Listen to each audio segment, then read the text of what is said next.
Bueno, Pablo, qué decisión, ¿no?, de Gerardo Morales. Esto que tiene que ver con las tarifas es el primero, bueno, a través de un decreto de omitirlas, de esta segmentación.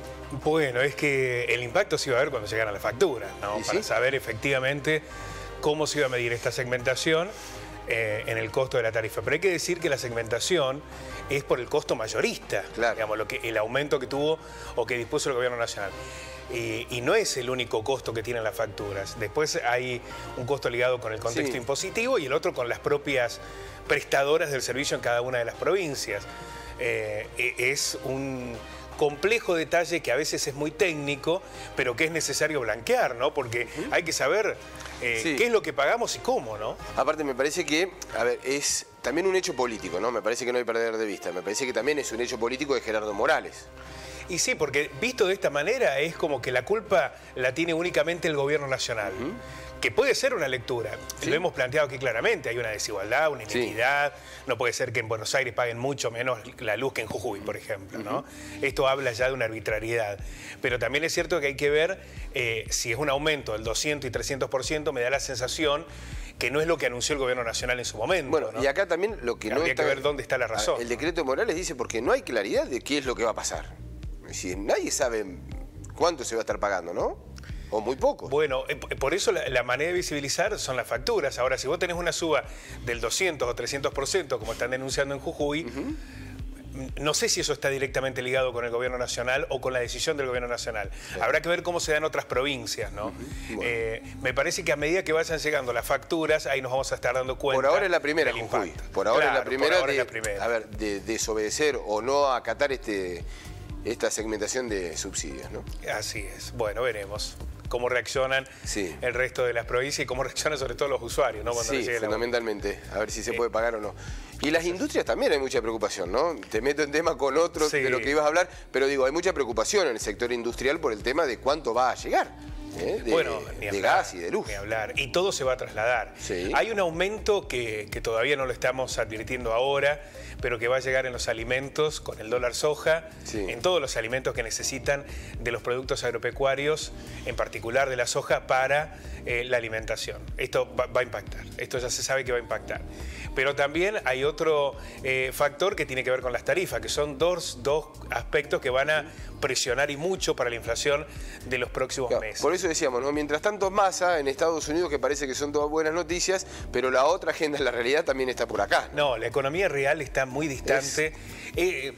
Hay una coincidencia entre economistas de uno y otro lado en que se necesitaban reacomodar cuentas y macroeconomía y buscar las reservas. Y eso está claro. A ver, puede ser razonable. Lo que sucede es que esto está excluyendo a otros aspectos de la economía que son centrales, que son los que padece la gente, pero además está trasladando el costo de un ajuste muy severo a los sectores más vulnerables o de trabajadores, ¿no? Ese es el tema, ¿no? ¿Dónde está el ajuste? ¿Cómo está impactando? Y está marcando cada vez más sobre el mismo sector, ¿no? Está golpeando cada vez más sobre el mismo sector. El ajuste, los recortes se están dando en carteras muy específicas y muy sensibles también, ¿no? Absolutamente. El caso de discapacidad, por ejemplo, que todavía no está muy claro, pero bueno. Claro, a mí no me queda claro cómo se está... pero es un área muy sensible, ¿no? Salud, educación.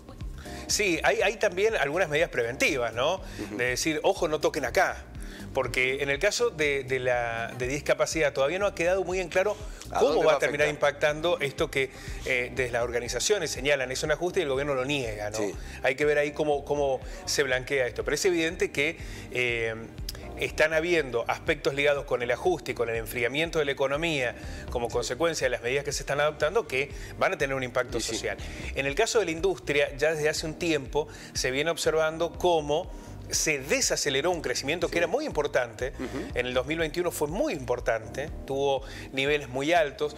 Hasta mayo de este año, tanto la construcción como la industria tuvieron un impacto muy interesante de crecimiento y comenzó a desacelerarse, ¿no? Hay una caída intermensual que es leve, uno podría decir como es casi un amesetamiento, pero es una caída, y que no se convierte en una reducción interanual simplemente porque los primeros 4 meses fueron muy buenos en el crecimiento industrial, pero tanto junio, julio como agosto comienzan a evidenciar las consecuencias del ajuste. Ya no es un mes, ¿te acordás? Allá en junio cuando decíamos, claro, bueno, a ver si es un mes, a ver qué... Si es la fotografía, no. Junio, julio y agosto. Exactamente. Esto tiene que ver con que también se desaceleró el consumo, ahora está impactando en la industria y si bien en los interanuales, insisto, por esos primeros 4 meses los resultados no son en rojo, mes a mes viene una caída que lo que está haciendo es evidenciar cuál es el contexto de la economía hoy. Ajuste más poner un freno. Bueno, inevitablemente eso tiene consecuencias sociales. Pero vamos a ver en detalle el informe que dio a conocer el INDEC.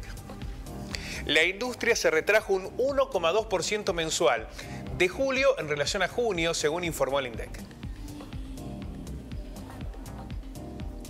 El índice de producción industrial manufacturero muestra una suba del 5,1% respecto igual mes del año pasado, que es lo que decíamos, ¿no? Hay una retracción que se va dando mes a mes de un punto. Lo que sucede es que fue muy alto el crecimiento los primeros 4 meses. Lo que sí se está acumulando es un amesetamiento que preocupa. El acumulado entre enero y julio presenta ese incremento del 5,8% que señalábamos recién. En julio, 15 de las 16 divisiones de la industria manufacturera presentaron subas interanuales, maquinaria y equipo un 21%, vehículos automotores, que ayer hablamos mucho, ¿no? Está habiendo un impulso en la industria automotriz que es muy interesante, del 21%, otros equipos, aparatos e instrumentos un 15%. Industrias metálicas básicas también crecieron un 4,9%, productos de caucho y plástico un 6,8%, refinación de petróleo, coque y combustible nuclear un 8,7%. Prendas de vestir, cuero y calzado crecieron también un 6,6%, productos minerales no metálicos un 5,3% y acá empezamos a ver los números más bajos, ¿no? Alimentos y bebidas solo un 0,8%, sustancias y productos químicos un 1,4%, productos de metal un 4%. Por su parte, mostró una disminución cercana al cero, la división correspondiente a productos textiles, que ha sufrido una caída. Durante julio, la producción de maquinaria y equipo registró un crecimiento interanual. Acá se nota sobre todo el sector agropecuario. Según el informe de la industria de máquina agrícola, las unidades vendidas de tractores, y esto es importante porque es producción nacional, registró un crecimiento del 19% respecto al año pasado. Acá sigue habiendo un impulso fuerte, todo lo ligado con el sector agrícola ganadero. En cuanto a la fabricación de aparatos de uso doméstico, hubo un crecimiento interanual del 15,2%. Los más destacados fueron lavarropas, termotanques y heladeras. En cuanto al sector de vehículos y automotores, ayer dábamos una reseña muy amplia en este sentido. Hubo una suba interanual del 21,6%, pero si se compara julio con junio, un incremento del 34,9%, casi el 35%, un crecimiento muy fuerte el que está teniendo la industria automotriz. Bueno, los datos que va revelando este informe. En la comparación interanual se muestra la solidez que alcanzó sobre todo el año pasado y a comienzos de este año la industria.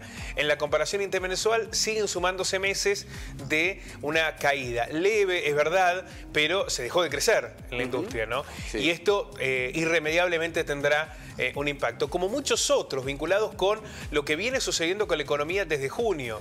En la previa a la salida de Guzmán, durante la salida de Guzmán, luego en ese mes que Batakis estuvo al frente del Ministerio de Economía y lo que está ocurriendo ahora con Sergio Massa, que ha frenado fuertemente la emisión, ha cumplido con eso que preveía el Fondo Monetario Internacional, no ha querido modificar las metas de déficit fiscal. Es decir, que de algún lado tenés que restringir, porque si hubo tanto déficit en el primer semestre, para que eso no suceda en el segundo, tenés que restringir, ahí está el ajuste. Una fue en la cuestión de la quita de los subsidios o de parte de los subsidios en el tema de las tarifas, que habrá que ver cómo se termina resolviendo.